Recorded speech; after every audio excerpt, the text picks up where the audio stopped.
ओम नमो भगवते वासुदेवाय नमः। भगवान श्री कृष्ण अवतरण कथा 16वें दिन। नमस्कार, भक्ति भजन चैनल में आपका स्वागत है। आज हम सुनेंगे इस कथा में नलकूवर तथा मणिग्रीव का उद्धार। यहाँ पर नलकूवर तथा मणिग्रीव के शापित होने और नारद ऋषि की परमेच्छा से उनके श्री कृष्ण द्वारा उद्धार की कथा का वर्णन किया गया है।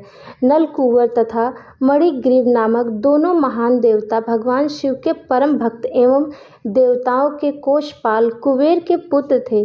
भगवान शिव की कृपा से कुबेर के भौतिक ऐश्वर्य का पार न था।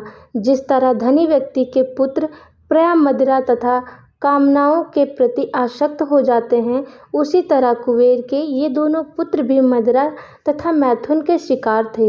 एक बार ये दोनों सुखोपभोग की इच्छा से मंदाकिनी गंगा के तट पर स्थित कैलाश प्रांत में भगवान शिव के उद्यान में प्रविष्ट हुए।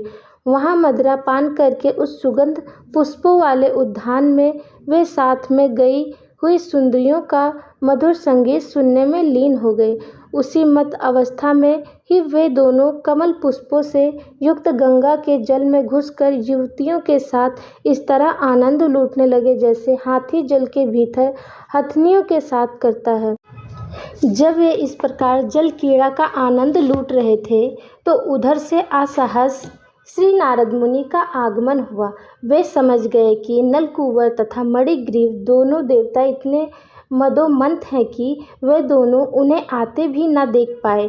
युवतियाँ देवताओं जितनी मदोमंथ न थी और वे नग्न होने के कारण श्री नारद मुनि के समक्ष परम लज्जित हुईं और जल्दी में अपना अपना शरीर ढकने लगीं। कुबेर के दोनों पुत्र इतने मंद थे कि उन्होंने नारद की उपस्थिति की परवाह न की, अतः वे अपने शरीर को आच्छादित नहीं कर पाए। जब नारद ने देखा कि ये दोनों मदिरा के कारण इतने पतित हो गए हैं तो उनके कल्याण की इच्छा से उन्होंने उन्हें श्राप देकर अपनी अहेतु की कृपा प्रदर्शित की।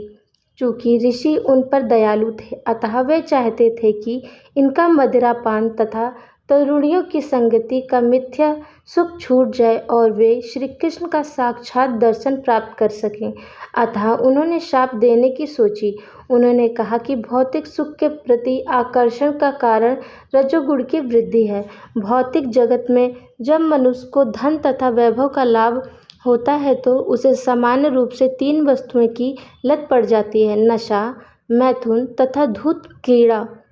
ऐश्वर्य मनुष्य संपत्ति एकत्र हो जाने के कारण गर्वित हो उठने से इतने निर्दय हो जाते हैं कि वे कसाई घर खोल कर पशुओं की हत्या करते हैं और यह सोचते हैं कि उनकी मृत्यु कभी नहीं होनी है। ऐसे मूर्ख व्यक्ति प्राकृतिक नियमों को भूलकर देह वासना में लिप्त हो जाते हैं। वे भूल जाते हैं कि भौतिक शरीर चाहे मनुष्य सभ्यता में उन्नत होकर देवताओं के पद को भी क्यों न प्राप्त हो जाए, अंत में जलकर राख हो जाएगा और जब तक कोई जीवित रहता है तब तक शरीर की बाह्य दशा चाहे जैसी हो, उसमें भीतर केवल मल मूत्र तथा विभिन्न प्रकार के कीड़े भरे रहते हैं। इस प्रकार अन्य जीवों के साथ ईर्ष्या तथा हिंसा में प्रवृत्त रहकर भौतिकवादी कभी जीवन के चरम लक्ष्य को नहीं समझ पाता और जीवन लक्ष्य को जाने बिना अगले जन्म में नरक की ओर बढ़ जाता है। अगले जन्म में ऐसे मूर्ख पुरुष इस नश्वर देह के कारण सभी प्रकार के पाप कर्म करते हैं और वे यह भी नहीं सोच पाते कि यह शरीर वास्तव में उनका है भी नहीं। सामान्यतः यह कहा जाता है कि जो शरीर को पालता है शरीर उसी का होता है, अतः मनुष्य को यह सोचना चाहिए कि यह शरीर स्वयं उसी का है, यह उस स्वामी का है जिसकी वह सेवा करता है। दासों का स्वामी अपने दासों पर पूर्ण स्वामित्वता जताता है क्योंकि वही उनको भोजन प्रदान करता है। तब यह प्रश्न पूछा जा सकता है कि क्या यह शरीर उस पिता का है जो इस शरीर का बीजदाता है या कि माता का है जिसने अपने गर्भ में बालक के शरीर को विकसित किया। मूर्ख लोग भौतिक शरीर तथा स्वयं को एक मानने की भ्रांति के कारण सभी प्रकार के पाप करते रहते हैं, किंतु मनुष्य को इतना बुद्धिमान तो होना ही चाहिए कि वह समझ सके कि यह शरीर किसका है। मूर्ख व्यक्ति अपने शरीर पालन के लिए अन्य पशुओं का वध करता है, किंतु वह यह विचार नहीं करता कि यह शरीर उसका है या उसके पिता का या माता का अथवा नाना का है। कभी कभी पिता अपनी पुत्री को किसी ऐसे व्यक्ति को दे देता है जिससे वह पुत्री के पुत्र नाती को अपने पुत्र रूप में पुनः प्राप्त कर सके। यह शरीर ऐसे बलवान व्यक्ति का भी हो सकता है जो उससे जबरन कार्य करा ले। कभी कभी दास का शरीर किसी स्वामी को बेच दिया जाता है और उस दिन से उसका शरीर स्वामी का हो जाता है और जीवन के अंत में वही शरीर अग्नि का हो जाता है, क्योंकि शरीर अग्नि को समर्पित कर दिया जाता है और वह जलकर राख हो जाता है, अथवा यह शरीर सड़क पर फेंक दिया जाता है जिससे उसे कुत्ते तथा गिद्ध खा जाते हैं। शरीर पालन के लिए सब प्रकार के पाप करने से पूर्व मनुष्य को यह जान लेना चाहिए कि यह शरीर किसका है।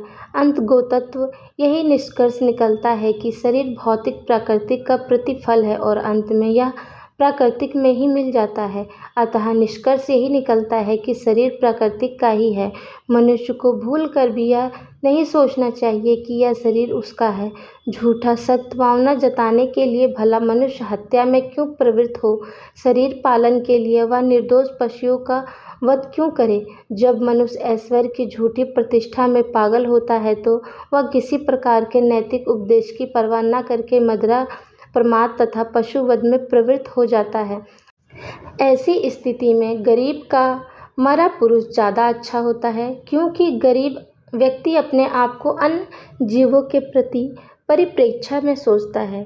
एक गरीब व्यक्ति प्राय अन्य जीवों को हानि नहीं पहुंचाना चाहता, क्योंकि वह सरलता से समझ सकता है कि जब उसे कोई घाव पहुंचाता है तो उसे पीड़ा होती है। अतः नारद ऋषि ने सोचा कि चूंकि नलकूवर तथा मणिग्रीव नामक दोनों देवता झूठी प्रतिष्ठा से अंधे हैं, अतः उन्हें ऐश्वर्य विहीन अवस्था में रख दिया जाए।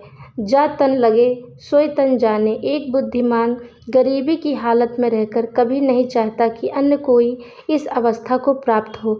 सामान्य रूप से यह देखा जाता है कि जो गरीबी से उठकर धनी बनता है वह जीव के अंत में कोई न कोई दत्त व संस्था बन जाता है जिससे अन्य गरीब लोगों लाभान्वित हो सकें। संक्षेप में, एक दयावान व्यक्ति अन्यों के सुख तथा दुख के प्रति सहानुभूति रखता है। गरीब व्यक्ति गर्व से बहुत कम ही फूलता है, प्रायः वह सारे उन्माद से रहित होता है। ईश्वर की कृपा से उसे जो कुछ भी अपने निर्वाह के लिए मिल जाता है वह उसी में संतुष्ट रहता है। गरीबी की अवस्था में रहते जाना एक प्रकार की तपस्या है। अतः वैदिक संस्कृति के अनुसार ब्राह्मण लोग भौतिक ऐश्वर्य की झूठी प्रतिष्ठा से बचे रहने के लिए प्राय गरीब बने रहना चाहते हैं।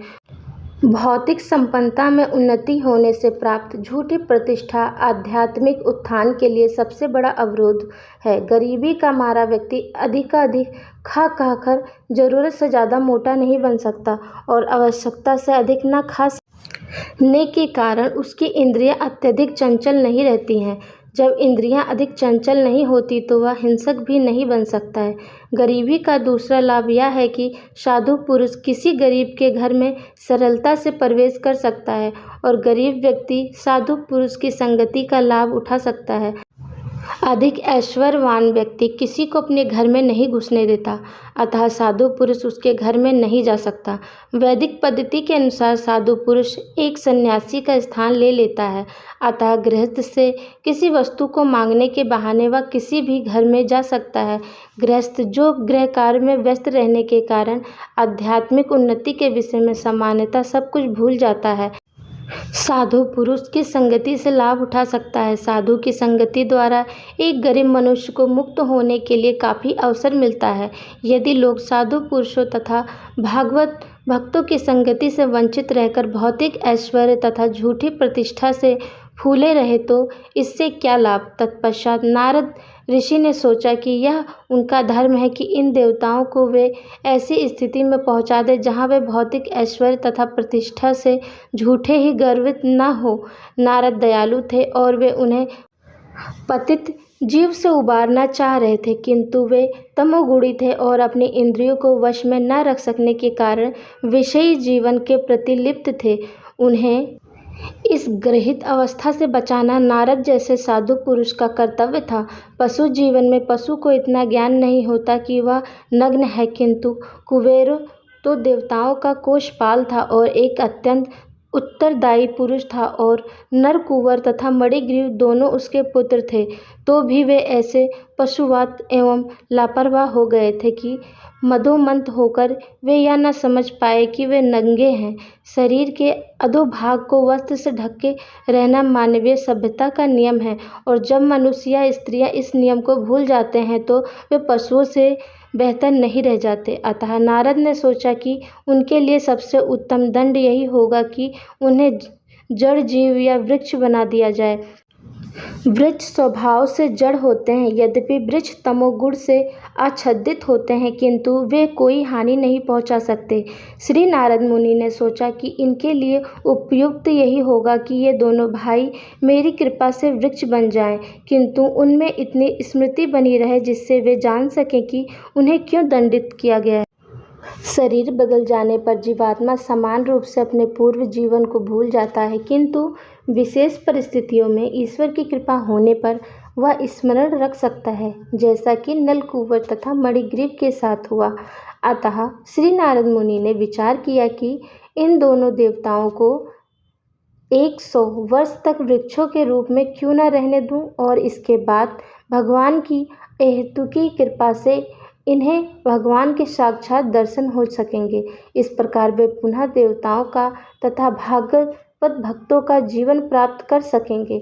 इसके बाद ऋषि नारद अपने धाम नारायण आश्रम को लौट आए और वे दोनों देवता वृक्ष में परिणत हो गए, जिनका नाम यमलार्जुन पड़ा।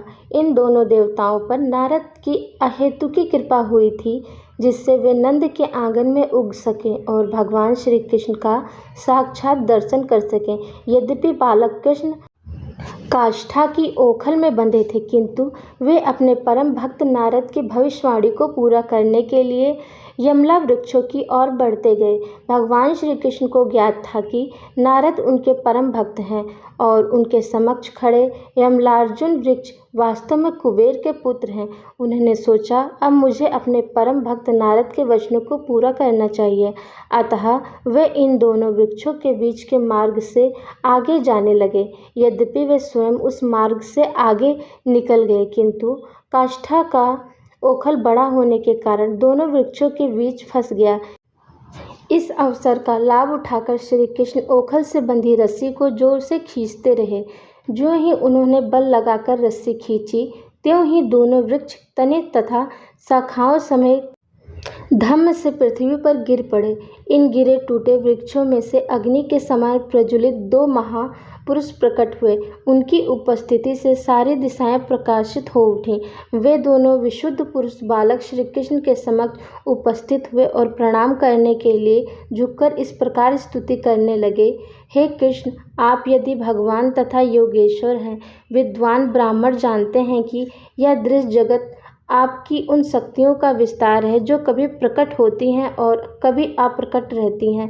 आप समस्त प्राणियों के जीवन, शरीर तथा इंद्रियों के आदि दाता हैं। आप शाश्वत ईश्वर भगवान विष्णु हैं, जो सर्वव्यापी हैं तथा प्रत्येक वस्तु के शाश्वत नियम और नित्य काल हैं। आप इस दृश्य जगत के मूल स्रोत हैं, जो प्राकृतिक के 3 गुणों सत्व, रज तथा तमस के अधीन कार्य कर रहा है। आप नाना रूपधारी प्राणियों में परमात्मा रूप में निवास करते हैं और भली भांति जानते हैं कि उनके शरीर तथा मनों के भीतर क्या हो रहा है। अतः आप समस्त जीवात्माओं के समस्त कार्यों के श्रेष्ठ निर्देशक हैं। यद्यपि आप माया के गुणों के वशीभूत वस्तुओं के बीच रहते हैं, किंतु ऐसे कलुषित गुणों से प्रभावित नहीं होते। भौतिक गुणों के वशीभूत होकर कोई भी आपके दिव्य गुणों को नहीं समझ सकता, क्योंकि वे सृष्टि की उत्पत्ति के पहले से विद्यमान थे। अतः आप पर ब्रह्म कहलाए, जो अपनी अतरंग शक्तियों के कारण महिमा मंडित है। हे वसुदेव, हम आपके चरण कमलों में सादर नमस्कार करते हैं। इस संसार में आप अपने नाना अवतारों के द्वारा ही जाने जाते हैं। यद्यपि आप विभिन्न शरीर धारण करते रहते हैं, किंतु ये शरीर इस भौतिक सृष्टि के अंग स्वरूप नहीं होते। ये शरीर असीम ऐश्वर्य, बल सौंदर्य, यश, बुद्धि तथा त्याग की दिव्य शक्तियों से पूरित रहते हैं। इस संसार में शरीर तथा शरीरी में अंतर होता है, किंतु आप अपने मूल आध्यात्मिक शरीर में प्रकट होते रहते हैं, अतः आपके लिए ऐसा भेद नहीं रहता। जब आप प्रकट होते हैं तो आपके असामान्य कार्य सूचित करते हैं कि आप श्री भगवान हैं। ऐसे असामान्य कार्य करना इस जगत में रहने वाले किसी भी प्राणी के लिए संभव नहीं है। आप परम भगवान सभी जीवों के जन्म, मृत्यु तथा मुक्ति के कारण हैं और आप अपने सभी अंशों से पूर्ण हैं। आप किसी को कोई भी वर दे सकते हैं। हे भगवान, हे भाग्य तथा कल्याण के कारण स्वरूप, हम आपको सादर नमस्कार करते हैं।